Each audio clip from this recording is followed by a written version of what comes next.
Соңгы елларда татар тарихында бик мөһим эшләр башкарыла. Менә безнең татар конгрессы инде зур игътибар бирә татар авылларының тарихларын барлауга һәм бу юнәлештә чыннан да безнең казанышларыбыз шактый менә соңгы конференцияләрдә, съездларда миңа туры килде катнашырга һәм иң беренче съездга 1000 китап җыелгач, ул чыннан да безнең инде татарның тарихы бай, ул Татарстан чикләннәренә түгел, Башкортстан, Чиләбе һәм башка җирләрдә татарлар яшәгән җирләрдә. Сөз бирелә Зулкарнаев Вадим Мухамеджановичу. Армянский район – это национальный район, расположен на юго-западе Курганской области. Краткая характеристика – 2500 квадратных километров, 10 тысяч населения. 95% населения – это татары, башкиры и русские. Наиболее ранние переселенцы – это ичкинские татары, приехавшие из Шадринского района, села Юлдус современного. Они основали 5 татарских населенных пунктов. Это Альмения, Вишняково, Иванково, Тузово и Учкулево. На территории района расположены объекты, которые могут представлять интерес для туристов. Но основная проблема – это неразвитость инфраструктуры, а также невысокая известность. Но этот туризм может стать одной из направлений развития экономики. Альмения основана была в 1586 году и являлась первоначально центром ичкинского юрта. Затем была образована Ичкинская волость. Жители были служилыми татарами и являлись ичкинские татары беломестные казаки. Об этой группе татар первый дает сведения исследователь Рычков, и название группы вошло в историческую литературу ичкинские татары благодаря ему. Также посещал Альменева Петр Симон Палас в 1771 году. Он, опираясь на рассказы аксакалов местных, первый указывает о том, что ичкинские татары родом происходят из Казанской провинции. Мен өзім Киров өлкәсе Искепенәгәр авылынан килдем. Зиятин Хәзрәт Нәҗметдинов, имам хатип булып торам. Бу конференцияга мин бик кызыксынып килдем, чөнки конференцияның эштәлеге бик тә кызыксындырды һәм инде зур дулкынлану белән менә иртәгә булачак Иске Казан музее белән танышуны көтәм, чөнки беренче мәртәбә мин археологик казу эшләрендә атаклы археолог тарихчы Равил Аби Фахретдинов белән Иске Казанда булган идем. Ул 1989 елда. Менә шушы елларда инде Иске Казан музеена дагы нигез салынды һәм шу музей белән әле бүгенге көнгә кадәр танышканым юк иде. Шушы Иске Казанда булган археолог экспедицияләрдә без шул якларда торып эшләүче Иске Казан музееның хезмәткәре, директоры булып торган Рафик Аби Хаҗиев белән дәген таныш идек. Менә инде үз вакытында мин шушы Иске Казан музеена күпмедер шәхси әйберләрдә тапшырган идем. Аларны да күреп китәсем килә.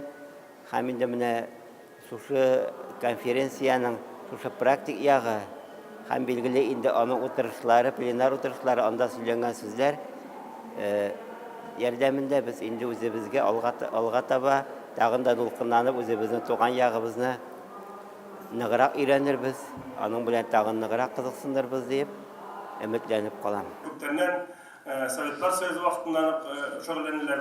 Ул безнең Теплица белән урта мәктәбебез бар. Авылда яшьләр өчен мөмкинлекләр бик зур, халык матур яши. Төрле чаралар уздырыла. Безнең татар бер-берсеннән яраша бит инде. Күрше матур итеп кызыл белән буяса, бу ишче яктырак буяп куй, безнең авылда да менә шайтып матур итеп бер-берсенә өйләрне һәм яшәргә тырышып матур итеп яшиләр. 21 гасыр башлап тиклем авылыбызда мәктәптә татар телендә укытылды. Менә без үзебезгә татар телендә. Әмма ләкин шушы 20-19 ел гасыр азагындагы шушы илләрдән соң авылыбызда чыннан да исә татар һәр авылда булган сыйфат менә мин инде татар авыллары оешмасы җитәкчесе буларак күп авылларның içендә исә бик сирәк авылларда балалар татарча өйрәнде. Аны сез дә шулай беләсездер инде. Менә бу безнең иң йөрәкләрне авырттырган эшләрнең берсе.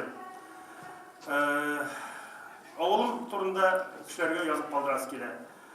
Сеники бит төмәрәккән дигән 2008 елда китап бастырылып чыгарды. Аны инде Шаһин Рави Мустафин Татарстанның бик күп белгән шунда берлектә эшләдек. Эзләнүләр барышында 2002 елда уздырылган сон алу кагазы белән таныштыргач, анда инде үзебезнең төбәктә 33% башкорт дип язылган минем күзләрем акайып чыкканчы карап укыдым. Шуннан соң кызыксынып архивларны укырга тотындым. Һәм авылыбызның документларын эзли башладым. Һәм мин аны зияда алмас идем, чөнки инде бүгенге көндә гүриясе булган Илфак Шигапов алынмаган булса.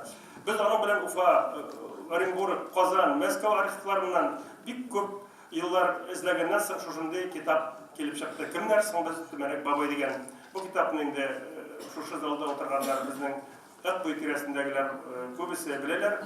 Анда инде без авылыбызга тарих битләренә таянып, авылыбызның кайчан туган һәм ничек булганын монда тарих документларына нигезләрен, тагыйтләрен төшереп, шушы китапны яздык. Анда инде Төмәнәк бабайның 1692 елда төзелгән башлаган документын таптык. Һәм инде монда безнең авылга шушы Минзәлә якларыннан 6-7 гаилә килеп утырган.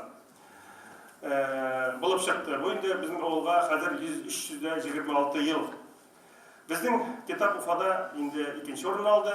Мактанып кыймасында авылның тагында яшь буынга биреп калдыру нигезендә без инде авылда менә шу мин татар авыллары Дамир әфәнденең күреп кайтканнан соң үткән ел 17нче елда Бабай утары дигән этна авыл төзедек. Балаларга бит үзең сөйләп кенә аңлатып булмый. Чөнки менә үземнең 5 улыгым бар. Мин дә сөйләп карыйм аларга. Алар аңламыйлар. Ничек инде бабайлар шушындый йортларда яшәргә мөртләр.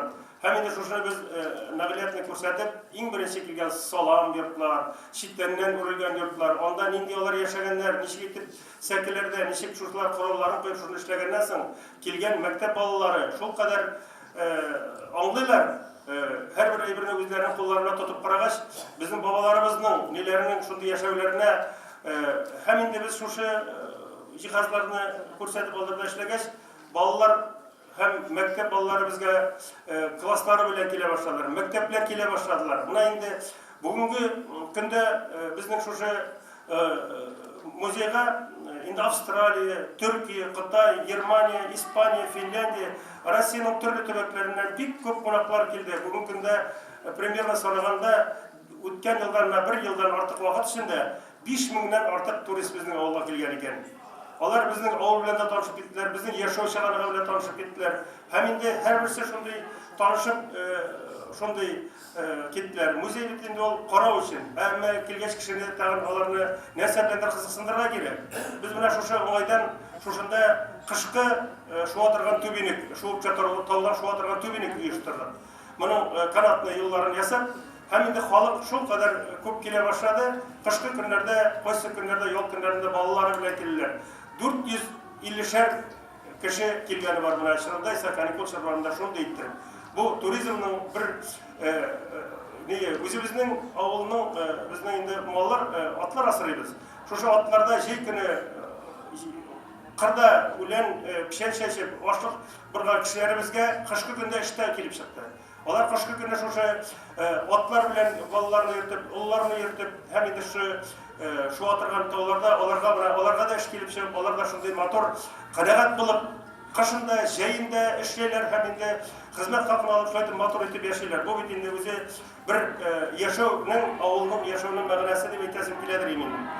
Һәм инде җәй көннәрендә тагын бер чарасы бар икән. Җәлбистәр өчен җәй көне тагын шундый эшләдек. Җәй көне дә шуа торган түбәнлектә шуа торган ни бар икән. Мин инде Мәскәүгә барып кайтып, аны табып, менә ул әйберне без килеп куйдык. Һәм инде моңа да балаларның шундый шатланып килеп, шушында түбәнлектә дә шуа, атта да йөри. Һәм инде шушы музейны килеп обязательно алар карап чыгалар. Шушы әйберләр инде һәрбер безнең татар авылында булдыра алсак иде, ул бик улы әйбер булды. Мин дә үзебезнең генә, сездән үзегезнең уйларыгыз, үзегезнең безнең мөмкинлекләр бик күп бит инде. Шушыларны без булдырасак, үзебезнең балаларыбызга, үзебезнең үткән тормышларыбызның, бабаларның бабаларының тормышларын шунда күрсәтә алыр идек. Һәм инде менә шу киләсе елда шушы бабай утарында biz инде үзебезнең балаларны инде тагын да бер тапкыр авыл тормышына өйрәтергә, инде бу турыда Шәһразиев белән дә сөйләшәндә, безнең Риназирович белән сөйләшәндә ярдәм итәрләр дип уйлыйбыз. Балалар лагерын ачарга иде шушында менә киләсе елдан. Чөнки шушында табигатьне күрсәтеп аларга. Үләннең нинди бу үлән, бу нинди агач. Чөнки балалар безнең хәтта белмиләр, ипи кайда дисәң, магазинда үсә диләр. Süt кайда дисәң, магазинда диләр. Менә шунысын без күрсәтергә иде.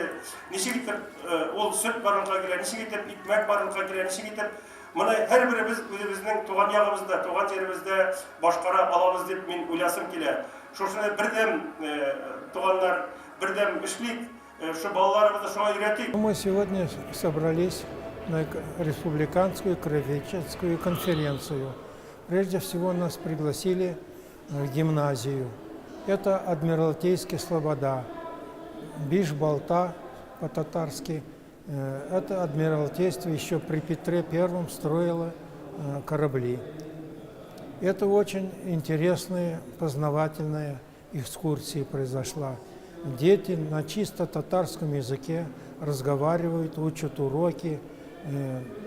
И концерт понравился нам очень. Музей, хороший этнографический музей. Там и бивни мамонта, и бизона, и зубы мамонта, слонов и так далее.